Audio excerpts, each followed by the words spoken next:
Hey, this is Matt once again. What about to the video? There's another paid request, this time for Wes. Thank you so much for that. And for those interested in requesting pretty much any type of videos, topics, reactions, commentaries, reviews, whatever it may be, feel free to send it either directly to my PayPal or join my Patreon. Both links are down below in the info box. Now, before I get started, I again apologize.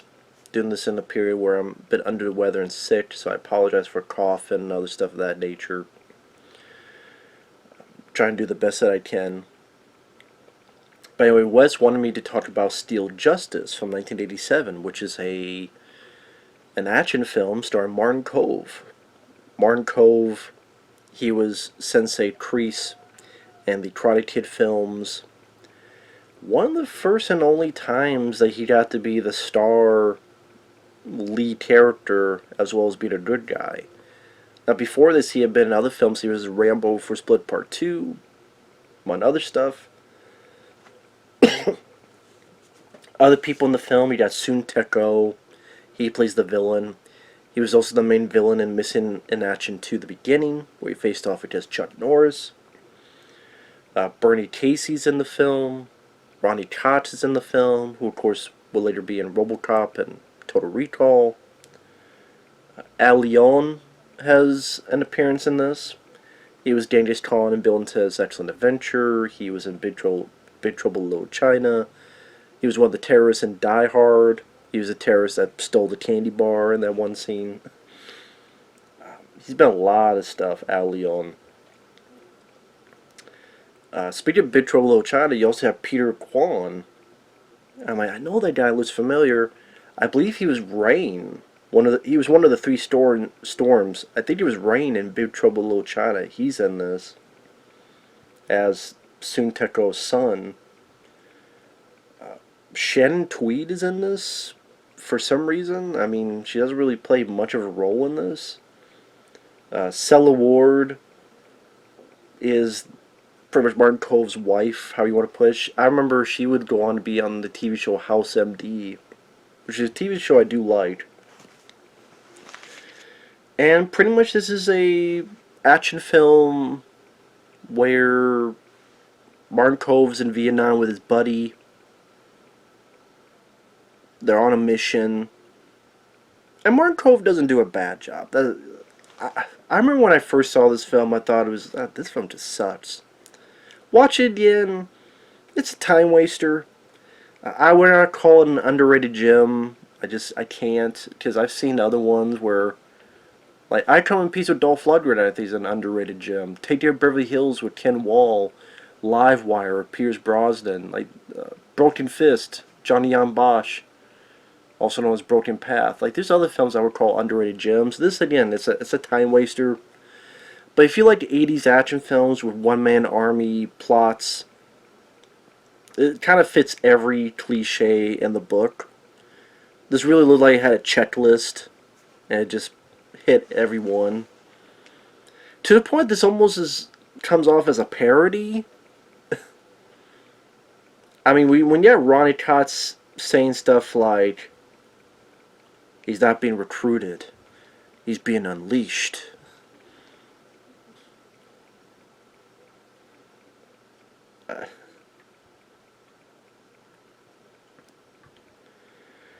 And like, there's some weird stuff in this. Like, Soon Teko at one point is wearing this like blue or purple flower kimono that seems like would belong to a lady, but he's wearing it. I mean, I don't know why you're wearing this purple or blue flowery, as in there's flowers on a kimono, but okay.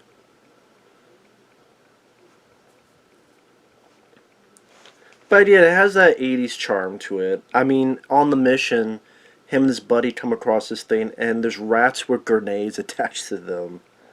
And they get out of the way. They find Soon Teko. They turn their back on this guy, stupidly. I guess I'm getting the spoilers, because that's the only way I could get in this is spoilers. If you watch the trailer, you don't know if you don't watch the film or not. So just watch the trailer, and then if it interests you, see the film for yourself. Because it did not have a DVD, and in fact, the Blu-ray that came out from I don't know if it's Tino Lorber. I don't know who came out with the Blu-ray. I don't have it. I don't really need to get it. I just saw it online. Just someone uploaded on YouTube. The VHS version. But it had never gotten a DVD release, and then but got a Blu-ray. I'm like, okay, like Daily Outbreak with Jeff Speakman, I would call an underrated gem. And, Steele Justice gets a Blu-ray, but not Daily Outbreak or Street Night, okay. What can you do? What did he do? I guess if Deadly Outbreak came out in the 80s, then it would have a Blu-ray already. I don't know why. I just have that feeling. Because the 90s are not really that respected compared to the 80s. But anyway, get more into spoilers. After the grenades with rats attached with grenades, Sun Teko finds them. They talk. They say, hey, the war's over. And they go backwards. Then they turn their back on these guys. They turn their back, and of course, lo and behold, the bad guys shoot them in the back. Ba ba ba ba ba ba. And yet somehow both are still alive. And even Sun Teko's perplexed by that, so he shoots the person that shot him. Because she failed. But then instead of finishing the job, he's like, ciao, and leaves. So Martin Kove gets his buddy. They go over to their escape route. And then at their escape route, there's Sun Teko. I guess he's going to be brought back for some other reasons. That guy going back. So that Martin Kove gets a gun, and somehow this gun shoots a blade out. I don't know why they would have a gun that would shoot a knife out. Like the knife gets shot like a bullet. Did they have this back then? Like guns, but instead of shooting bullets, it just shoots a knife? But for some reason they do. And it gets, Sun Teko in the chest. But, doesn't kill him. So then it's like 12 years later. Martin Kove, he's trying to get used to being back in the world again. His buddy has a wife and kids and seems to be doing fine. He is a police officer. His buddy and Bernie Casey arrest Al Leon, and you find out that he's linked to Sun Teko's organization. At this point, Martin Kove is working with horses, and he gets to this place. He's like, wait a minute, you don't turn this in the meat and a slaughterhouse? Wait, I didn't sign up for this. Oh, okay. And so, he just like a shotgun, lets the horses go. Granted, I mean, the horses, you don't really want them running on pavement because they'll fuck up their legs, so hopefully those horses still didn't get fucked up. But anyway, he pretty much quits his job from that. Try to deal with Sela Ward, who they've known each other for a while. So I guess I wouldn't say they're his wife, but girlfriend, however you want to put it. And also Martin Kove has his pet snake that he names 3-Step. Because once he bites you, when you take 3 steps, you're dead. That's a nice little novelty. But like I said, there's a lot of like weird little things. Like you have a band playing in front of the Confederate flag. That'd be a big no-no today. This film would be canceled already because of that.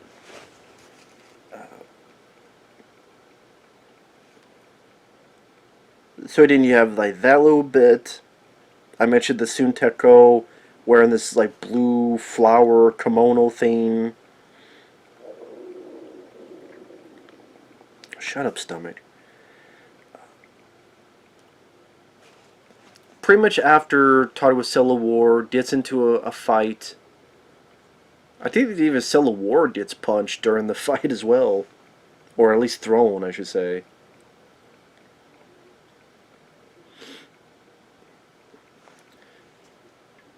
He gets put in jail. His buddy, the cop, gets him out.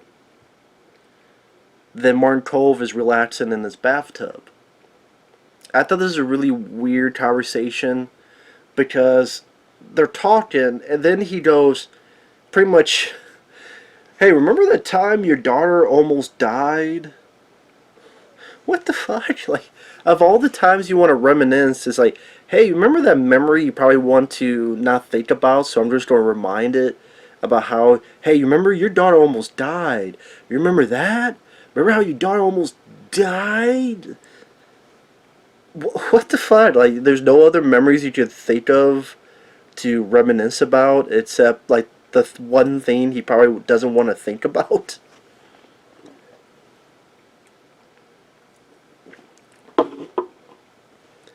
Remember that one time you got this prostate exam and the doctor got his finger stuck? Oh, you remember that one time when that girl, like, kicked you in the nuts so hard it started bleeding and then you puked over yourself and then, you found out your dad died and your goldfish committed suicide and your mom went to Vegas and got a hooker and got married to her and now they're in Venezuela having a soiree, sex on the beach while drinking sex on the beach, and then your cousins were in that plane crash trying to visit them, and the plane crash like started this fire and killed like all the rabbits and cute animals in the whole jungle area, and then your family got sued for like $100 million and you're in debt, and now you're destitute. You remember all that time? Yeah, remember that time your daughter almost died? So then the Vietnamese mafia, led by Peter Kwan, who is Sun Teko's son, they kill his friend and his wife and others, all except the daughter. And Martin Kove gets a little bit of ass. Then talks to Ronnie Cox, and pretty much Ronnie Cox don't let him go. As he puts it, he isn't being recruited. He's been unleashed.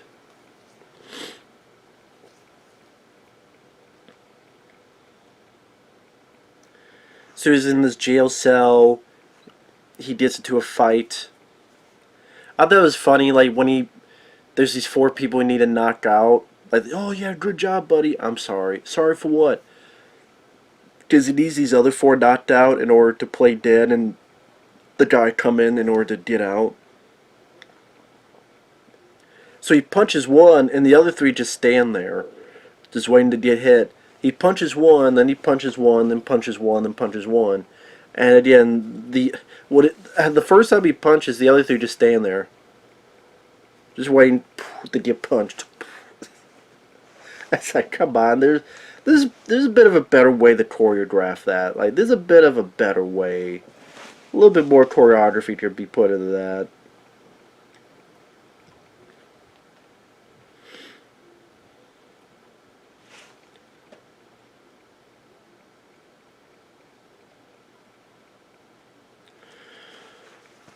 One thing leads to another.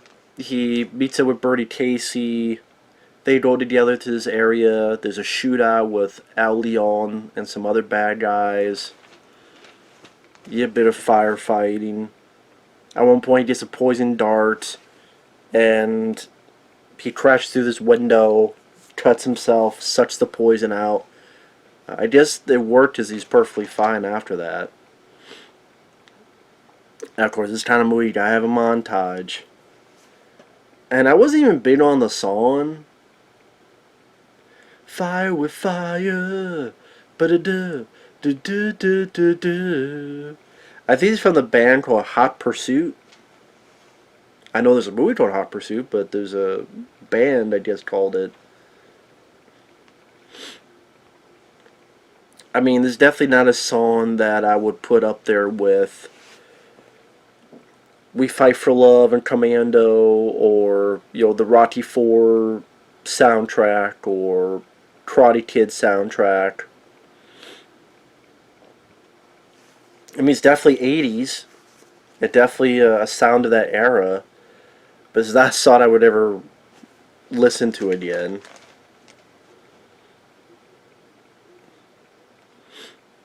At one point, he drives into a pool hall.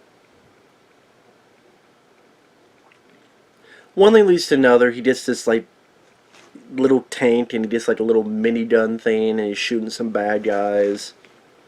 He has this like big gun with a like a Gatling assortment to it. Really gets to use that, so it seems like a waste. Like you get this gun, you don't really get to use your big gun.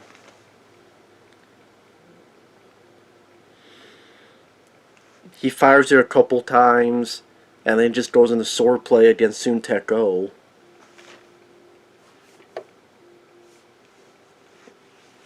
Like, it's one of those films that kind of does the bare minimum.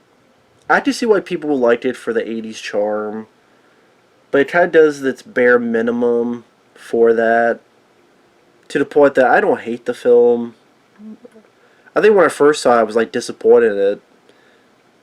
Now that I know what it is, it's like, it is what it is.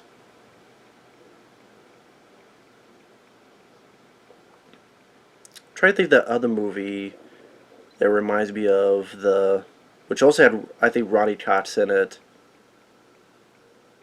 It had starred the guy who played Sloth in the Goonies. One Man Force, I think it's called. Kind of remind me a little bit of that, One Man Force. Although I might have liked that one more than this, honestly.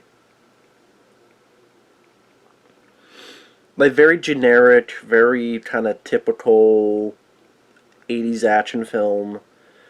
They either, doesn't have the style of some of the other ones, or it doesn't have the budget of like a Rambo 2, or it doesn't have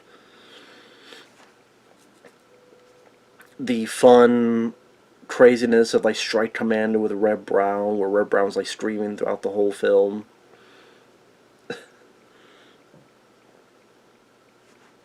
Like I said, if you like 80s action films, if you like this kind of movie, yes, like I said, it's worth a watch. I mean, like I said, it's not a film I would ever watch again, but eh, it wasn't like a slog to sit through. Because, like I said, Martin Kove does a decent enough job. I think he can work as a lead. Soon Teko, liked him in Missing Action 2. Nice to see him as the villain. You have other recognizable people in the supporting cast. The action scenes are decent. They're alright. Nothing that would get your blood pumping, but they're alright. The movie doesn't overstay its welcome.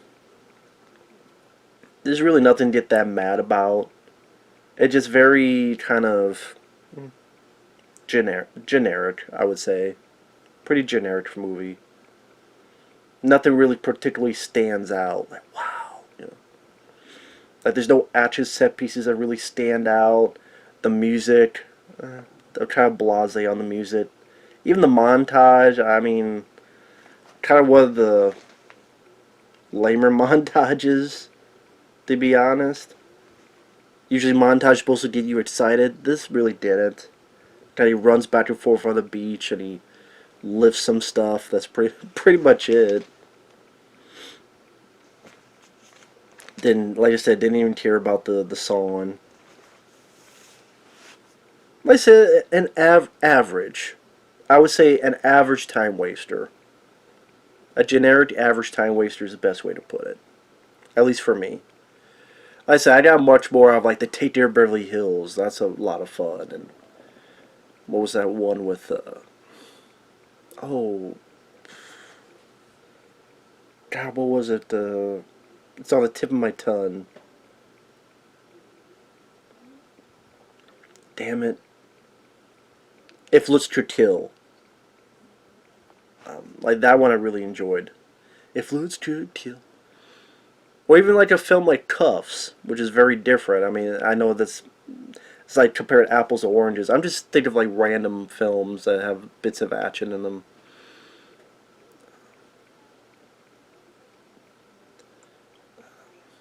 Anyway, With that said, thanks for watching. Take care. We'll see you guys later. Bye-bye.